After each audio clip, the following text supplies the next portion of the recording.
Your boughs are green in winter snow, and do not fade in summers go, and in winter snow.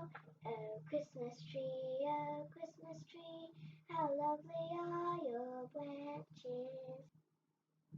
So you just heard my daughter Gracie's rendition of Oh Christmas Tree. I decided that it actually really went along well with Kristen Hanna's book, Comfort and Joy. There's a scene within the story where the main character and a little boy join together to create a Christmas where there might not have been one if they hadn't inspired each other, conspired together to make sure it happened. I am so torn over this book, kind of tangled up like this cat on Christmas morning. I got my tinsel all tied up in a bunch. This book for me, Comfort and Joy, definitely did not bring me comfort, at least not in the beginning pages. Oh no. Do you know why I had my tinsel all tied up in a bunch?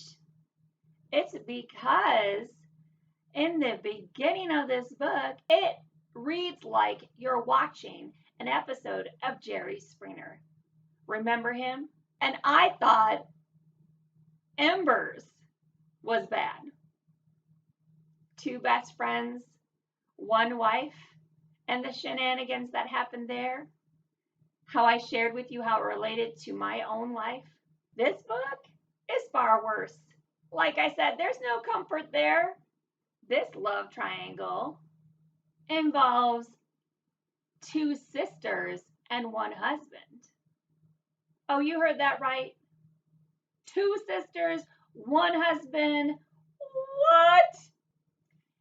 So, overall, with Comfort and Joy, the beginning is so shocking to me, so riveting, that I wanted to give it 4 stars right off the bat. But it also gets so twisted and ties me up in so many knots that part of me ends up wanting to give it only 3 stars, because where's the comfort and the joy? And the ending, while sentimental and satisfying in some regards, it's also rather far-fetched.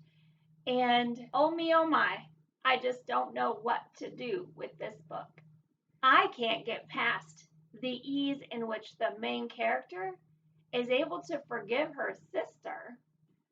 Let me go ahead and read the back to you of this book just so you get an idea of perhaps why it has me twisted. Maybe I can share a little bit more about the storyline in a succinct way rather than going off the rails and getting you entangled and all tangled up in knots and you don't know which way to go before you even know anything about it. So let me go ahead and read the back to you. Joy Candelaro once loved Christmas. Me too. More than any other time of the year. Now, recently divorced and alone for the holidays, Joy buys a plane ticket and heads for the beautiful Pacific Northwest, where she makes a bold decision to leave her ordinary life behind, to just walk away. But nothing could have prepared her for the journey she is about to take. In the small town of Rain Valley, 6-year-old Bobby O'Shea is facing his first Christmas without a mother. Unable to handle the loss, Bobby has closed himself off from the world, talking only to his invisible best friend. His father, Daniel, is beside himself, desperate to help his son cope, yet when the little boy meets Joy, these two unlikely souls form a deep and powerful bond. But not everything is as it seems in quiet Rain Valley. There, in a deep and magical woodland, Joy must let go of everything she thinks she knows about the world and embrace the unimaginable. A Christmas miracle might be possible if she dares to believe in a future that can't possibly exist. So the back cover copy is intriguing. And like I said, the beginning of the story, I found no comfort in it whatsoever. It's Christmas. And here she is having to confront a sister who had relations with her husband are getting married and having a baby together. And somehow Joy, the main character, is supposed to be able to bridge that gap. Now, forgiveness is important.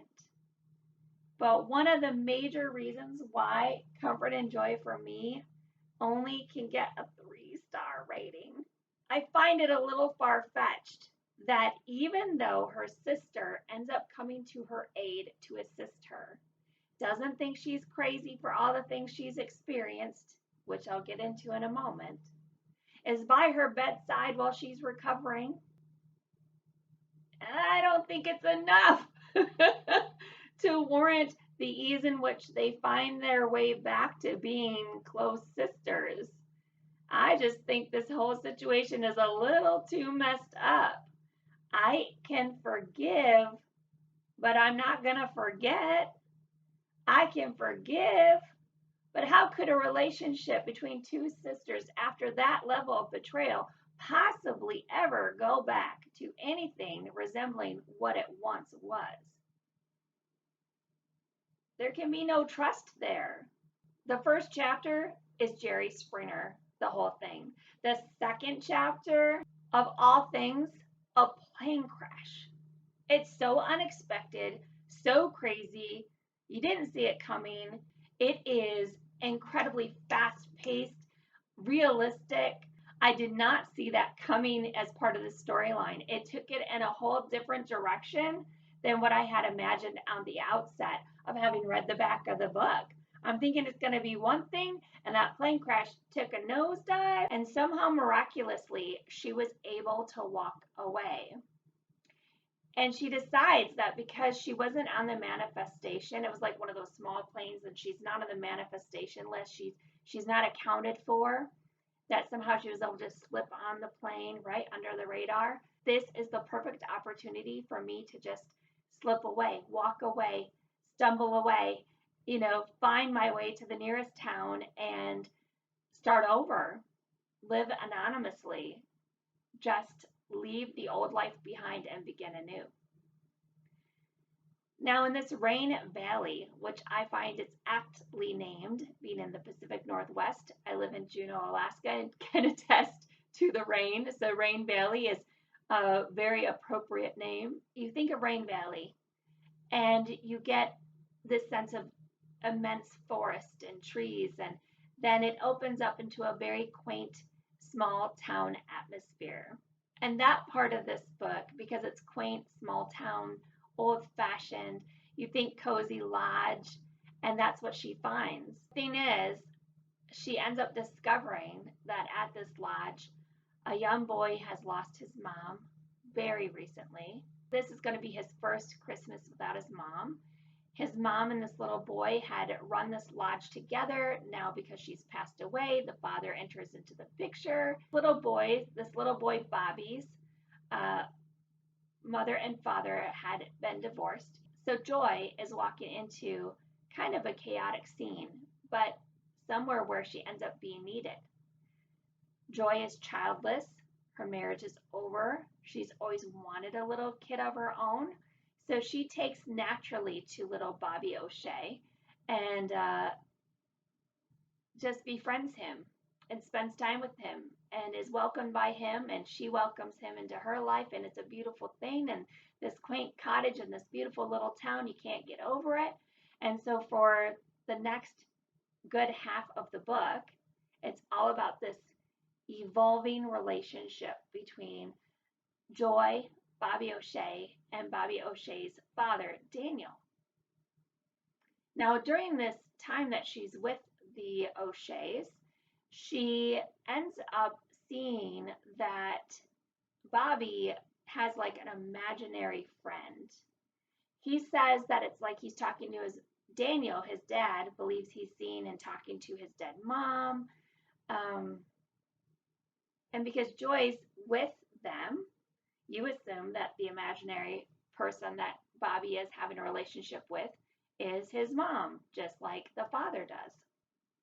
However, as time goes by, you realize, oh, this was just part one. There's a part two to this novel.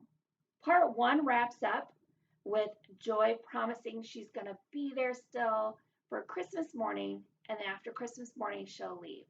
And part of the reason she's doing this is because her and Bobby have become close in her time there.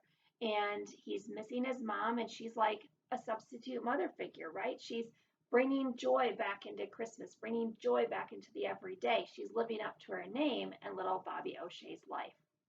So we end on Christmas Eve in anticipation of, okay, Christmas morning is next, and then she has to say goodbye. All of a sudden, we open and start reading part two. And part two finds Joy waking up from a coma in a hospital room. Again, another moment we didn't, as the reader, see coming. We find out that Joy was indeed in the plane crash, but she ended up never walking away. She ended up dying in the forest from the plane crash and the explosion that happened afterward. She ended up being visited by her mother, who had previously passed over, telling her that, hey, Joy, it's not quite your time. So Joy gets put back into her body and gets resuscitated. But during the resuscitation process, she was never brought out further than being in a coma. She wakes up believing that Bobby O'Shea and Daniel are very much real. She believes in Rain Valley, believes that she walked away. She can't fathom what is happening, that her brain just thought it all up, that none of it's real, even though she tasted, smelled, felt. She can't get over that her brain, as it's recovering, would have made up such a story. She just swears that they must be real. And through another chain of events, as she recovers in the hospital, she's talking out the story with her sister, who was there to help her get well because she only had her sister as family. And so her sister's there to care for her in the hospital. And she's brought back to her real life that she had been trying to escape, where her sister's pregnant with her ex-husband's baby, blah, blah, blah, blah, blah. And she has to try to figure out, okay, what's real, what's not real. And it does make sense that perhaps her brain did just make it all up, because she's trying to escape from this reality that is so unsettling, so heartbreaking, that what else is she to do? But she's so focused on Rain Valley having been a real place, and that when she gets out of the hospital, she becomes obsessed about trying to find the specific lodge where she had stayed, just trying to find the needle in a haystack, ends up traveling back to the Pacific Northwest and doing her best to find the O'Sheas. She had to know if they were real. And one of the things that had her believing that was that in her pants pocket, the clothes that the hospital gave her back from the plane crash, when she reached in her pocket, she found a white arrowhead. This plays into her time that she had spent with Bobby O'Shea in her coma.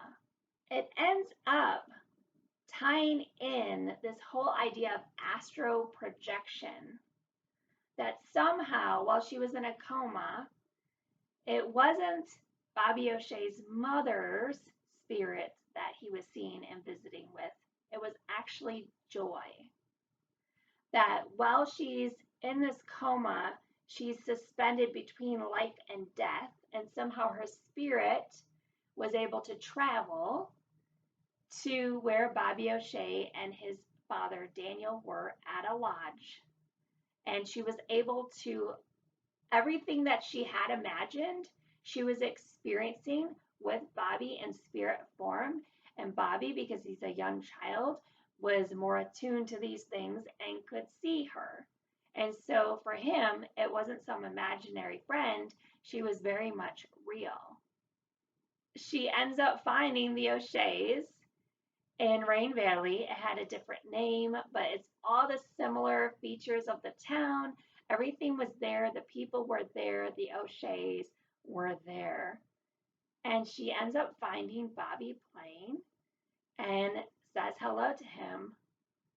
And at first he's taken a bit aback, but eventually, very eagerly, warms right up to her and goes, "You're real." That whole realization, like, you're really here. People thought I was crazy. I don't want to be crazy, but you're in the flesh. You're real.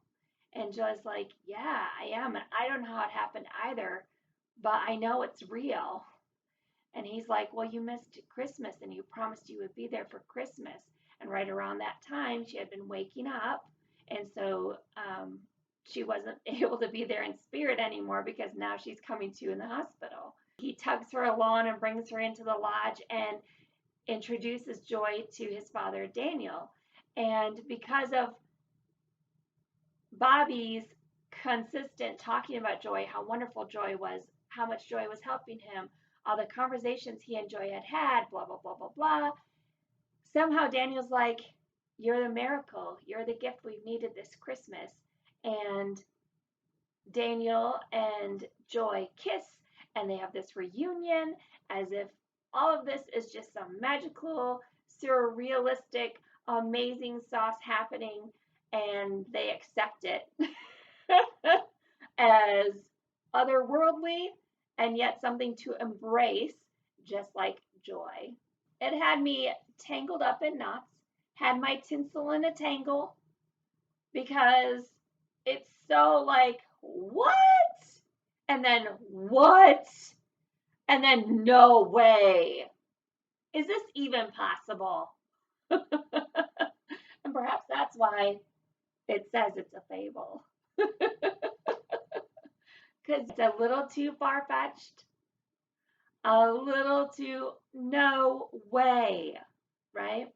And it's a little too implausible when regards specifically to timing.